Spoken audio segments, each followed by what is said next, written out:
Donc là, on va regarder les groupes de protons équivalents et la multiplicité pour chacune des molécules pour chaque groupe. Donc on va les faire à la suite, comme ça ira plus vite.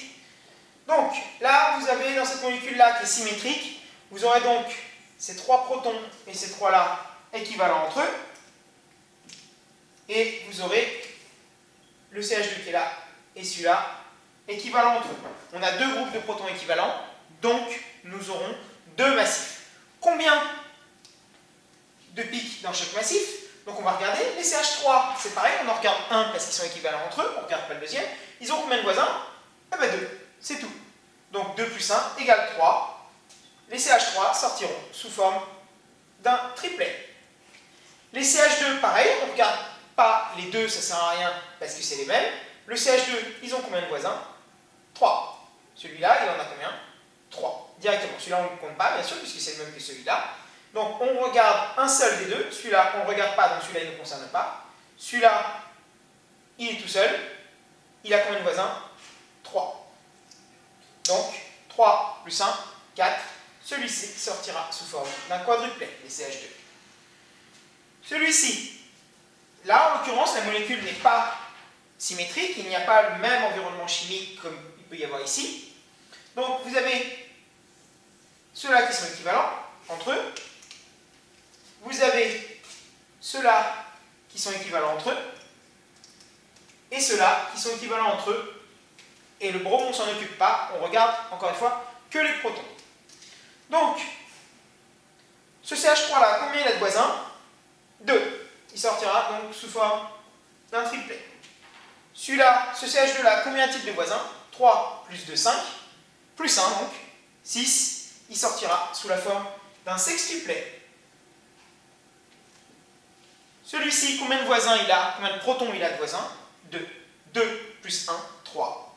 Ce CH2-là sortira sous la forme d'un triplet. Cette molécule, combien de groupes équivalents? Ceux-là sont équivalents. Pourquoi? Parce qu'ils ont le même environnement chimique. Ils voient la même chose dans la molécule. Celui-là, celui-là et ceux-là. Nous aurons donc, il y a 4 groupes de protons équivalents, nous aurons donc 4 massifs.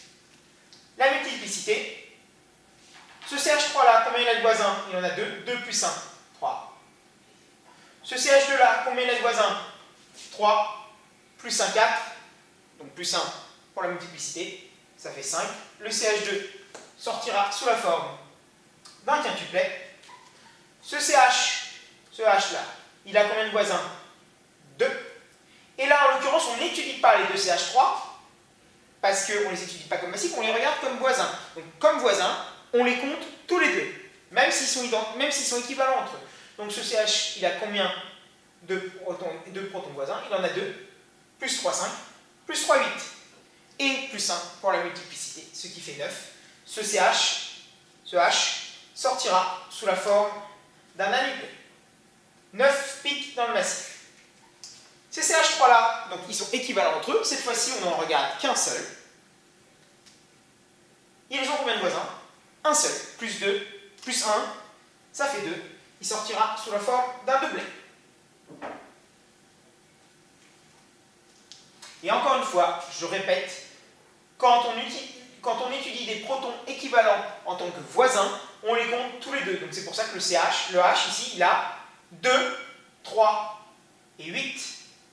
Donc 8 voisins en tout, plus 1, 9 pour la multiplicité.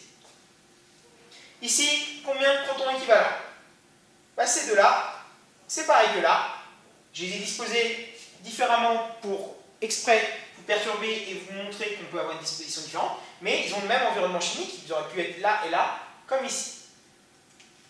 On a ce H là, tout seul. On a les deux protons ici du CH2. Et on a le proton de la fonction alcool qui est tout seul ici.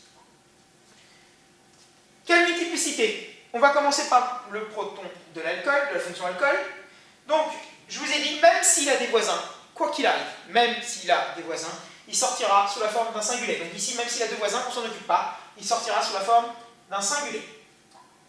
Ce CH2-là, combien il a de voisins?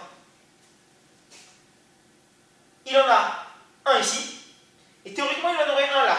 Mais encore une fois, même quand on regarde comme voisin, le H d'une fonction alcool, ça peut être une fonction alcool, ça peut être une fonction amide, donc un proton qui est porté par un azote ou un oxygène, on ne les compte pas comme voisins et ils sortiront sous la forme d'un singulier.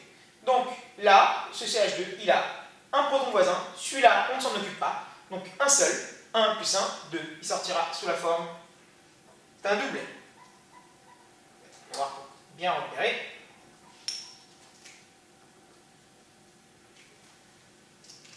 Ce proton-là, combien de voisins il a? 2, plus 3, 5, plus 3, 8. Donc 8, comme tout à l'heure, on les compte deux fois parce qu'on les étudie comme voisins, même s'ils sont équivalents. Donc 8 plus 1, 9 en multiplicité. Et là, comme tout à l'heure, les CH3 sont équivalents, on n'en regarde qu'un seul. Combien de protons voisins ils ont? Ils en ont un seul. Donc plus 1, 2, ils sortiront sous la forme d'un doublet. Maintenant, pour l'acide propanoïque, pareil, ces CH3-là sont équivalents entre eux. Ces CH2-là sont équivalents entre eux. Et vous avez le proton ici qui est tout seul de la fonction alcool. Donc là, en l'occurrence, il sortirait de toute façon sous la forme d'un singulier, encore une fois, mais il n'a pas de proton voisin. Le carbone d'à côté ne porte pas de proton. Donc il sortira sous la forme d'un singulier. Celui-là, combien de protons voisins il a? 3. 3 plus 1, 4. Celui-là sortira sous la forme d'un quadruplet. Et le CH3, il a combien de voisins? 2. 2 plus 1, 3. Il sortira sous la forme d'un triplet. Voilà donc pour les multiplicités. Peut-être un dernier petit exemple avec CH3, C. Voilà. CH3, CH3, CH2, OH. Par exemple. Donc, encore une fois, lui, il est tout seul, il sortira sous la forme d'un singulier. Le CH2, il a combien de voisins? Là, il en a 0, et celui-là, on ne compte pas, donc 0. 0 plus 1, il sortira aussi sous la forme d'un singulier. Maintenant, ces 9 protons-là, ils sont équivalents entre eux. Ils ont le même environnement chimique, ils voient la même chose dans la molécule.